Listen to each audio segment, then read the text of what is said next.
అధ్యక్ష,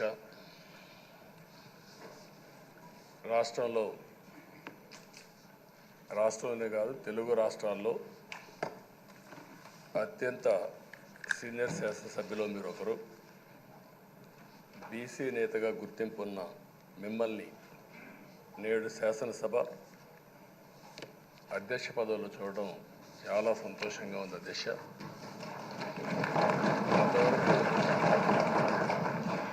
మిమ్మల్ని సభలో ఇక్కడ చూసాం, ఈరోజు అధ్యక్ష స్థానంలో చూస్తున్నాం.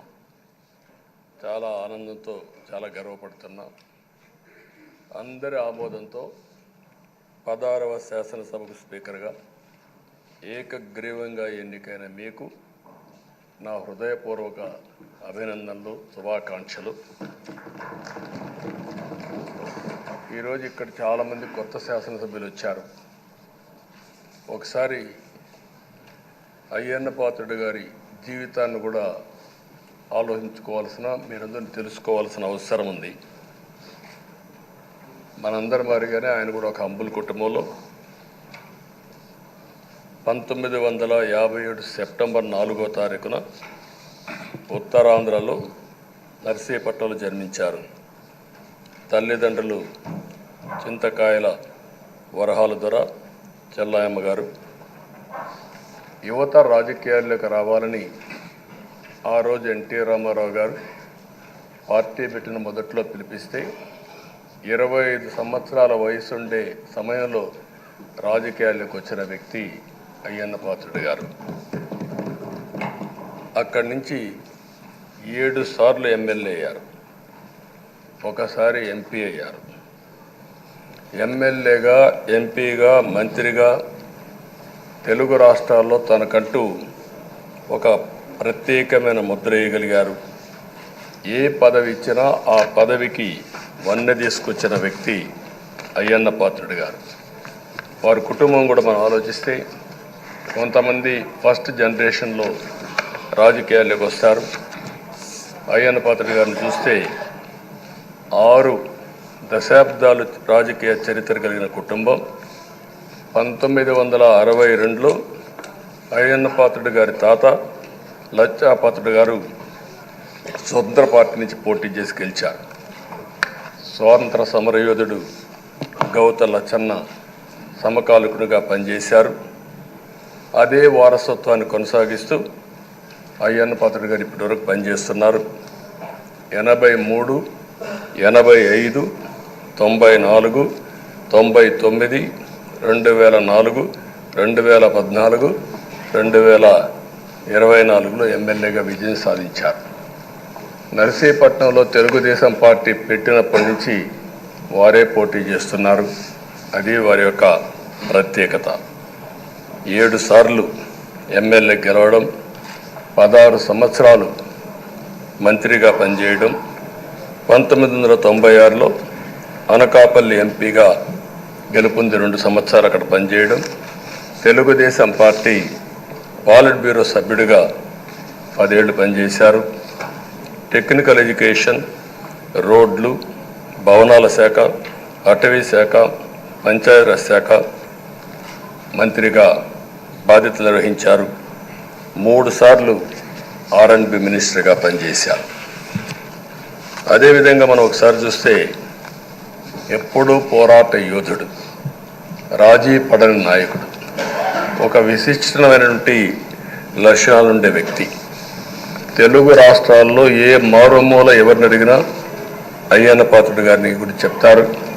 66 సంవత్సరాలు, ఇప్పుడు కూడా ఫైర్ బ్రాండే, చనిపోయే వరకు ఫైర్ బ్రాండ్గానే, ఎక్కడ రాజీనే లేదు. అదే వారికి ఇంకొక పక్కన చూస్తే తనకంటూ ఒక ఇమేజ్. అదే సమయంలో లాయల్టీ ఫ్యాక్టరీలో కరుడు గట్టిన పసుపు యోధుడుగా పార్టీలో ఇంతవరకు ఉంటారు, ఎప్పటికీ ఉంటారు. అది ఆయన ప్రత్యేకత. నీతి, నిజాయితీ, నిబద్ధత ఇవన్నీ ఉణికిపుచ్చుకొని రాజకీయం చేశారు. 42 సంవత్సరాలు. ఇప్పుడు చాలామంది ఫస్ట్ టైం వచ్చేవాళ్ళు ఉన్నారు, కొంతమంది రెండోసారి వచ్చేవాళ్ళు ఉన్నారు. 42 సంవత్సరాలు ఒక నియోజకవర్గం అంటిపెట్టుకుని నర్చర్ చేసి 7 సార్లు గెలవడం అనేది ఒక అరుదైన అనుభవం.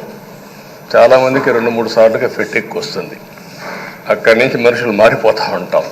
అలాంటి సందర్భంలో ఎప్పుడు కూడా రాజీ పడకుండా పనిచేశారు. 42 సంవత్సరాలుగా పసుపు జెండాను మోస్తూనే ఉన్నారు. పార్టీని కన్న తల్లిగా భావించే నాయకుడు, పోరాట యోధుడు. ఎప్పుడు కూడా రాష్ట్రంలో అభివృద్ధి చేయడమే కాకుండా ఉత్తరాంధ్ర అభివృద్ధి కోసం, ప్రత్యేకంగా విశాఖపట్నం అభివృద్ధి కోసం ఎనలేని కృషి చేసిన నాయకుడు అయ్యన్న పాత్రుడు గారని చెప్పి కూడా నేను మీకు తెలియజేస్తున్నాను.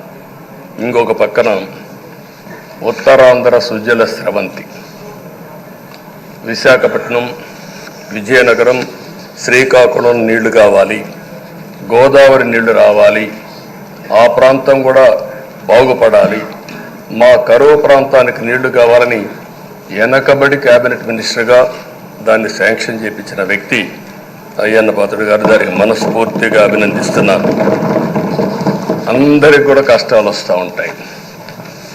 ఆయన రాజకీయ జీవితంలో ఎప్పుడూ పడనటువంటి ఇబ్బందులు గత 5 సంవత్సరాలు పడ్డాడు. మామూలుగా కూడా కాదు. తన ఇంట్లోకి 100 మంది పోలీసులు పంపించారు. గోడలు పగలగొట్టారు. రాత్రిపూట భయంకరమైన వాతావరణాన్ని క్రియేట్ చేశారు. ఒక స్టేషన్లో కాదు, అనేక పోలీస్ స్టేషన్లో కేసులు పెట్టారు. రాత్రుల్లో దేశపోయి స్టేషన్ టు స్టేషన్ తిప్పారు. ఎక్కడా భయపడలా, ధైర్యంగా ఉన్నాడు. 23 కేసులు పెట్టారు. అందులో దగ్గర 10 కేసులు ఒక సిఐడిని పెట్టారు. అయితే రాజీలేని పోరాటం చేసి మనోనిబ్బరంతో ముందుకు పోయిన వ్యక్తి. కడాన మనందరం గుర్తుపెట్టుకోవాల్సింది 62, 63 సంవత్సరాలు ఉండే వ్యక్తి పైన అత్యాచారం కేసు కూడా పెట్టారు. ఇవన్నీ కాకుండా అంటే ఎలాంటి పాలకులు ఉన్నారు, ఎలాంటి జరుగుతాయి అనేదానికి ఒక ఉదాహరణ ఇవన్నీ జరిగాయి. అయితే ఒక్క విషయం కొండే సభ్యులందరికీ విజ్ఞప్తి చేస్తున్నాను. ప్రతి ఒక్క నాయకుల్లో కూడా ఒక స్ఫూర్తిదాయకమైన సంఘటనలు ఉంటాయి. అందుకే ఇన్నిసార్లు గెలుస్తారు. అలాంటి మన అయ్యన్న పాత్రుడు గారిలో ఉండే మంచి పాజిటివ్ పాయింట్స్ అన్ని కూడా మీరు కూడా ఆలోచించుకోవాల్సిన అవసరం ఉంది. ఒక వ్యక్తి చట్టసభకు రావడం ఒక అరుదైన గౌరవం. ఇది ఒక అవకాశం. కొన్ని లక్షల మందిలో ఆ అవకాశం మనకు వస్తుంది. ఆ అవకాశంతోనే మనం అందరం ఇక్కడికి వచ్చాం. అయితే మనం అందరం గుర్తుపెట్టుకోవాల్సింది, మనల్ని ఎంపిక చేసిన ప్రజలకి ఏం చేయాలి, తాత్కాలికంగా ఏం చేయాలి, ఒక టైం బౌండ్ ప్రోగ్రాంలో ఏం చేయగలుగుతాం, దీర్ఘకాలంలో ఏం చేయగలుగుతామో మనం అందరూ ఆలోచించుకొని అలాంటి సమస్యల్ని పరిష్కారం చేయాల్సిన బాధ్యత మనందరి పైన ఉంది. అంతేకాకుండా ఈరోజు ఇక్కడుండే ఎమ్మెల్యేలందరినీ కోరుతున్నాం, మనందరి పైన ఒక పవిత్రమైన ఉన్నతమైన బాధ్యతని తెలుసుకొని నడవాల్సిన అవసరం ఉంది. చట్టసభల్లో సభ్యుల ప్రవర్తన, వ్యాఖ్యలు, చర్చలు, మనం ఏదో ఇక్కడ అపోజిషన్ ఉంటే అపోజిషన్కే జవాబుదారితనం, వాళ్ళ మీద మాట్లాడాలనే ఆలోచన కాకుండా మనం మాట్లాడే విషయాలు రాష్ట్రం మొత్తం ప్రజలంతా వాచ్ చేస్తూ ఉంటారు. మీ నియోజకవర్గంలో ఉండే ప్రజానీకం వాచ్ చేస్తారు, రాష్ట్రమంతా వాచ్ చేస్తారు. ఒక సభ్యుడిగా మీరు సమర్థవంతంగా పనిచేస్తే ఎక్కడ లేని గౌరవం వస్తుంది. దానికి మనందరం కృషి చేయాల్సిన అవసరం ఉంది. అయితే ఓసారి బాధేస్తుంది, గడిచిన 5 సంవత్సరాలు శాసనసభ అంటే చాలా భిన్నంగా నడిచింది. ఎంతో పవిత్రమైన శాసనసభను గత ప్రభుత్వం ఒక వికృతమైన పోకడలు, నీచ రాజకీయాలు, వ్యక్తిత్వ హననానికి ఒక వేదికగా చేశారు. ఇదే అసెంబ్లీలో దూషణలు, బూతులు, వెక్కిరింతలు, కక్ష సాధింపులు, మైకు లేకుండా పోవడం ఒకటి కాదు, చాలా సమస్యలు వచ్చాయి. అదే సమయంలో ఫస్ట్ టైం వచ్చిన ఎమ్మెల్యే బాధ్యతారాహిత్యంగా 6-7 సార్లు గెలిచిన ఎమ్మెల్యేని వెక్కిరించడం, బూతులు తిట్టడం, చాలా వల్గర్గా ప్రవర్తించే పరిస్థితికి వచ్చారు. ఆ రోజు ప్రభుత్వం యొక్క వైఫల్యాల్ని క్వశ్చన్ చేస్తే వాళ్ళపైన సభలోనే దాడి చేయడం, నీచంగా మాట్లాడడం, వాళ్ళ మనోభావాలు దెబ్బతీయడం, ఇవన్నీ చేసే పరిస్థితికి వచ్చారు. ఇక్కడుండే నాయకులు నేను చూశాను. ఆ రోజు తెలుగుదేశం పార్టీ 23 మంది గెలిచాం. జనసేన లేరు, బీజేపీ లేరు. కానీ ఆ 23 మందిని గెలిచినాక ఇదే అసెంబ్లీకి వస్తే వాళ్ళు ప్రవర్తించిన తీరు మీరు చూస్తే చాలా బాధాకరంగా ఆ రోజు పనిచేసే పరిస్థితికి వచ్చారు. ఆ రోజు ఒక్క విషయం మీరు చూస్తే, నేను కూడా ఇదే హౌస్లో చాలా బాధపడిన సందర్భం రోజు ఉంది. మెంబర్స్ అందరం ఉన్నాం. నన్ను గురించి, నా కుటుంబాన్ని గురించి ఇష్టానుసారంగా మాట్లాడితే కనీసం యాక్షన్ తీసుకోవడానికి నాకు మైక్ ఇవ్వమని అడిగాను. మేము నిరసన తెలియజేసి ఎడతామని మైక్ అడిగితే మైక్ ఇవ్వలేదు. ఇవ్వకుండా మీరు చూస్తే మామూలు సంఘటన కాదు. ఆ రోజు నేను ఒక మాట చెప్పాను, ఇది గౌరవ సభ కాదు, మీరు నాకు మైక్ కూడా ఇవ్వడం లేదు. మైక్ ఇవ్వకపోయినా నేను స్టేట్మెంట్ ఇవ్వాలి కాబట్టి ఇచ్చేడతాను రికార్డు కోసం అని చెప్పి గట్టిగా లేచి ఇదే సీట్లో కూర్చొని ఆ రోజు నేను చెప్పింది అదే వర్డ్స్ మీకు రిపీట్ చేస్తున్నాను. నేను స్టేట్మెంట్ ఇవ్వాలనుకున్నాను, మీరు మైక్ ఇవ్వకుండా చేశారు. అయినా నాకు బాధ లేదు. మళ్ళీ చెప్తున్నా, ముఖ్యమంత్రిగానే ఈ హౌస్కు వస్తాను తప్ప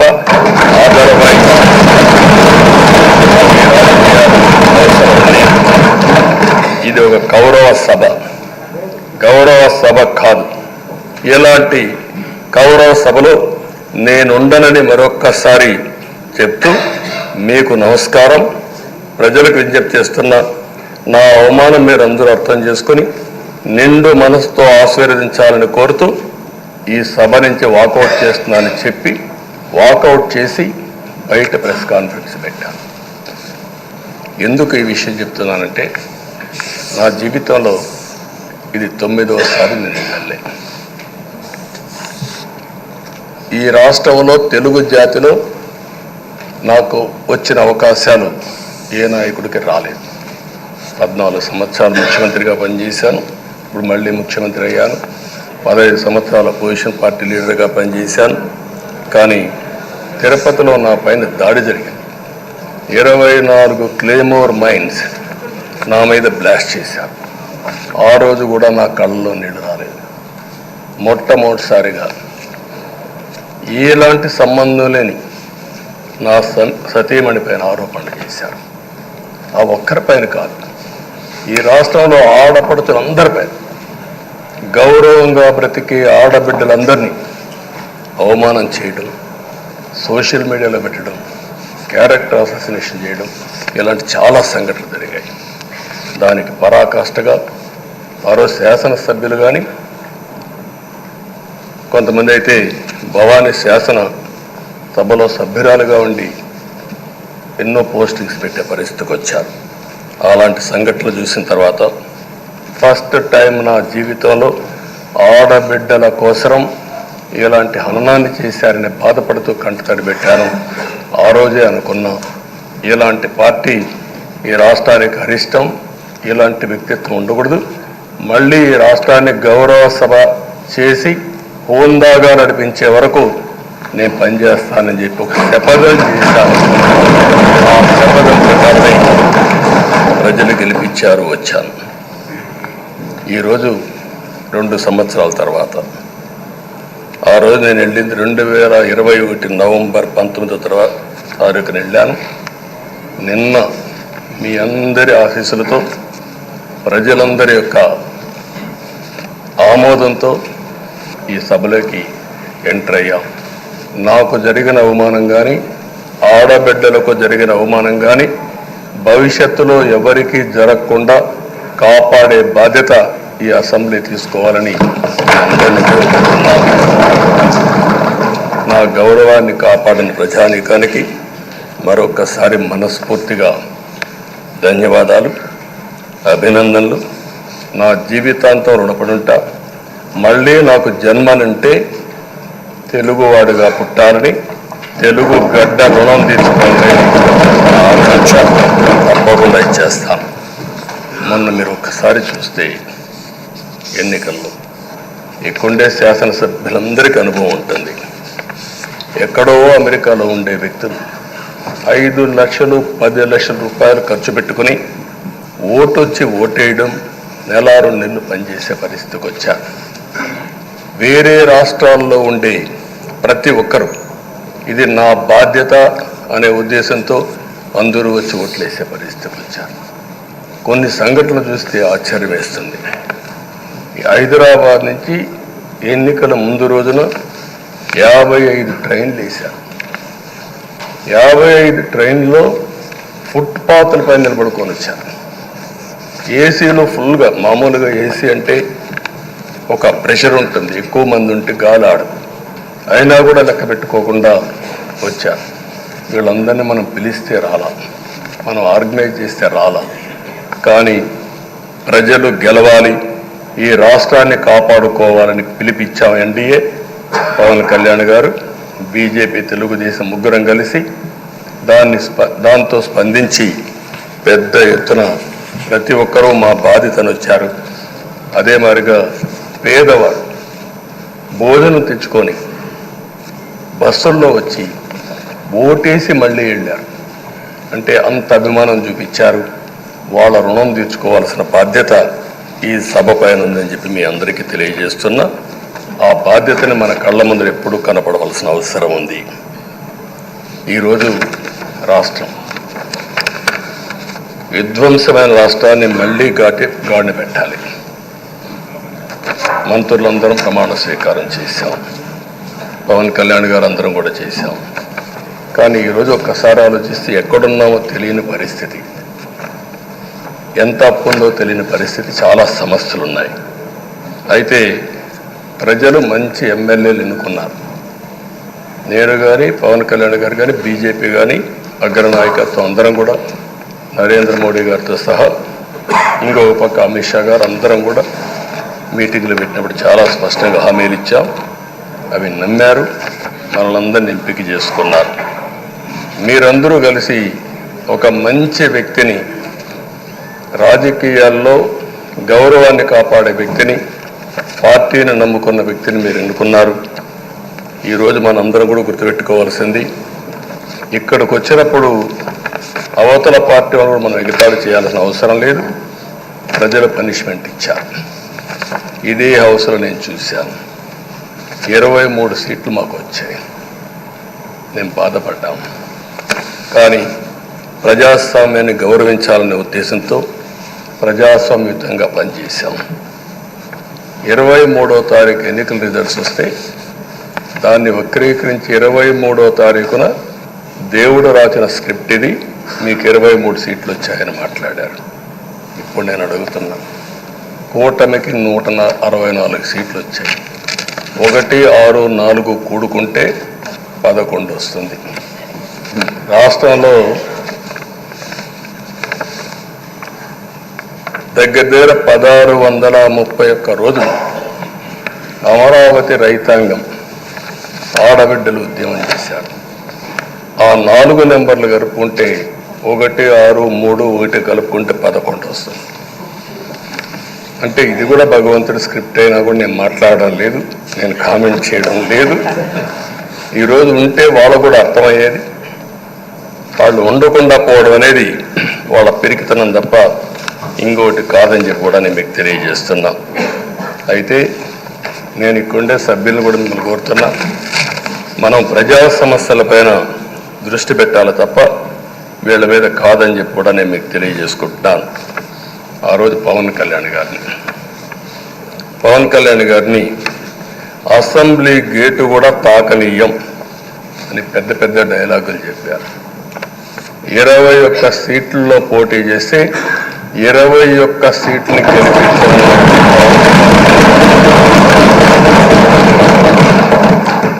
వైనాట్ 175 అని చెప్పి 11 కూడా తెచ్చుకోలేని నాయకత్వం. అంటే ఏ విధంగా మాట్లాడారు అనేదానికి ఇది ఒక ఉదాహరణ. ఆ రోజు పవన్ కళ్యాణ్ గారు చాలాసార్లు, నేను కూడా అన్నాను, బయట చాలామంది అభినందించారు. ఎక్కడ తగ్గాలో తగ్గడం, ఎక్కడ గెలవాలో గెలవడం నేర్చిన వ్యక్తి పవన్ కళ్యాణ్ గారు. ఈరోజు మనందరం కూడా గుర్తుపెట్టుకోవాల్సింది, రాజకీయాల్లో సుదీర్ఘమైన రాజకీయాల్లో ఉన్నాం. మొత్తం కలిసి 16వ సభ. మీ అందరికంటే సీనియర్ మోస్ట్ నేను. 8 + 1 9వసారి. అంటే 16 సభల్లో 16వ సభ 9 సభల్లో ఉన్నాను. అంటే అన్ని సభలను చూశాను. నా జీవితంలో ఎప్పుడూ చూడని సభ మొన్న జరిగిన సభ, 15వ శాసనసభ. కానీ ఇప్పుడు నేను కోరుకునేది మీ దగ్గర నుంచి, అది ఒక చెడు సభ కింద, ఒక కౌరవ సభ కింద మనం భావించాం. కానీ అత్యున్నతమైన సభగా 16వ శాసనసభని నిర్వహించే బాధ్యత మనందరిపైన ఉంది. గౌరవప్రదంగా నిర్వహించాలి. అదే సమయంలో ఇక్కడుండే ప్రతిపక్షాల దృష్టిలో పెట్టుకొని కాదు, 24 గంటలు మనం ప్రజలతో ఉండాలి. ప్రజాప్రభుత్వంగా, ప్రజలకు జవాబుదారితనంగా ఉండాల్సిందిగా నేను మిమ్మల్ని అందరినీ కోరుకుంటున్నాను. ఈరోజు మనందరికీ అధికారం ఇవ్వడం కాదు, అతి ముఖ్యమైన బాధ్యత ఇచ్చారు. ఈ రాష్ట్రాన్ని మళ్ళీ గాడిన పెట్టమని మనతో మాట్లాడారు, మనకు చెప్పారు. ఎప్పుడు కూడా నేను ఒకటే భావిస్తాను, ప్రజా జీవితాలను మార్చే శక్తి ప్రభుత్వ విధానాలకు ఉంటుంది. ఆ ప్రభుత్వ విధానాలకు రూపకల్పన చేసే సభ ఈ చట్టసభ. ఈ విషయం ప్రతి ఒక్కరూ గుర్తుపెట్టుకోవాల్సిన అవసరం ఉంది. ఈరోజు మనం చేసే పని, ఈరోజు ప్రజల భవిష్యత్తే కాకుండా భావితరాల భవిష్యత్తు కూడా నిర్ణయిస్తుంది. ఈరోజు భారతదేశం 91లో ఆర్థిక సంస్కరణలు వచ్చాయి. ఒక తెలుగు బిడ్డ పివి నరసింహరావు గారు ఆర్థిక సంస్కరణలు ప్రవేశపెట్టారు. ఈరోజు భారతదేశం ముందు చాలా వరకు అభివృద్ధి అయ్యే పరిస్థితి వచ్చింది. ఆయన ప్రవేశపెట్టిన ఆర్థిక సంస్కరణను నేను ఆదర్శంగా తీసుకొని ఆ రోజు ఉమ్మడి ఆంధ్రప్రదేశ్లో అనేక పాలసీలు తీసుకొచ్చాం, సంస్కరణలు తీసుకొచ్చాం. ఐటీ, విద్య, పాలనా రంగం, ఇన్ఫ్రాస్ట్రక్చర్, ఇవన్నీ మనం తీసుకొచ్చాం. ఎన్నో డికేడ్స్ కాదు, 25 సంవత్సరాల్లో దాని యొక్క ప్రభావం మనం అందరి ముందు కనపడుస్తుంది. ఈరోజు హైదరాబాద్ నగరం వన్ ఆఫ్ ది బెస్ట్ సిటీగా ఉందంటే 25 ఏళ్లకు మనకు తీసుకున్న నిర్ణయాలే కారణం. ఈరోజు నేను అందరినీ ఒకటే కోరుతున్నా, మీ అందరినీ, ఈరోజు భారతదేశం 5వ అతిపెద్ద ఆర్థిక వ్యవస్థ. ఇంకొక 4-5 సంవత్సరాల్లో ఎన్డీఏ ఆధ్వర్యంలో 3వ అతిపెద్ద ఆర్థిక వ్యవస్థగా తయారవుతుంది. 2047 వికసిత్ భారత్ ఎన్డీఏ నరేంద్ర మోడీ గారి కల అయితే, వికసిత్ ఆంధ్రప్రదేశ్ మనందరి కల కావాల్సిన అవసరం ఉంది. నాకు ఏమాత్రం అనుమానం లేదు, భారతదేశం ప్రపంచంలో అగ్రస్థానానికి వెళ్తాం. నెంబర్ 1 కానీ నెంబర్ 2 కానీ ఉంటాం. అదే సమయంలో మనందరి ఆశయం, మనం చేసే చట్టాలన్నీ కూడా తెలుగువారు ప్రపంచంలోని నెంబర్ 1గా ఉండాలని, ఆంధ్రప్రదేశ్ని జీరో పావర్టీ స్టేట్గా తయారు చేసి ఆర్థిక అసమానతలు తగ్గించే విధానానికి ఈ సభ శ్రీకారం చుట్టాలని కోరుకుంటూ, దానికి అయ్యన్న పాత్రుడు గారి అధ్యక్షతన మనం ముందుకు పోవాలని చెప్పి మనస్ఫూర్తిగా కోరుకుంటున్నాను. ఇంకొక పక్క ఈరోజు మీరందరూ కూడా గుర్తుపెట్టుకోవాల్సింది, ఈ సభలో దూషణలు, వెకిలి చేష్టలు అవి కాకుండా ఉందాతనంతో ప్రతి ఒక్కరూ కూడా ముందుకు పోయే విధంగా కార్యక్రమాన్ని తీసుకుపోవాల్సిందిగా నేను కోరుతున్నాను. 16 సభలు మనం చూసాం. ఈ 16 సభలు మీరు చూస్తే ఆంధ్రప్రదేశ్ శాసనసభ హేమీలు వచ్చారు.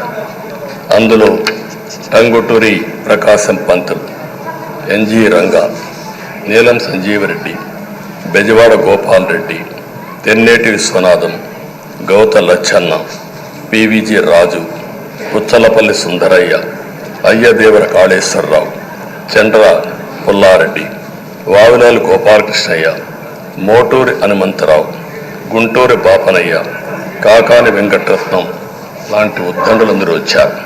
వీళ్ళు కాకుండా పివి నరసింహారావు ఈ రాష్ట్రంలోనే పుట్టి కేంద్రం నుంచి ఆర్థిక సంస్కరణలు తీసుకొచ్చారు. ఇంకో పక్కన ఎన్టీ రామారావు గారు, ఒక చరిత్ర సృష్టించిన యుగ పురుషుడు ఎన్టీ రామారావు గారు. వీళ్ళందరూ మనకు ఆదర్శం కావాలని మనస్ఫూర్తిగా కోరుకుంటున్నాను. అందుకని ఈరోజు ఒక పక్కన చూస్తే చట్టసభల విలువ తెలిసిన వ్యక్తి అయ్యన్న పాత్రుడు గారు. అనేక సందర్భాల్లో ఒక్కోసారి ఆవేశాలు మెంబర్లో వచ్చాయి. అవన్నిట్లో మీరు కూడా భాగస్వాములుగా ఉన్నారు. కానీ ఈరోజు నేను కోరుకునేది మీ ఆధ్వర్యంలో రాజ్యాంగ స్ఫూర్తి నిలుస్తుందని, ప్రజాస్వామ్యాన్ని కాపాడుతారని, ఈ సభ హోందాగా నడుస్తుందని దాంట్లో నాకు ఏమాత్రం అనుమానం లేదు. ఆ నమ్మకం ఉంది.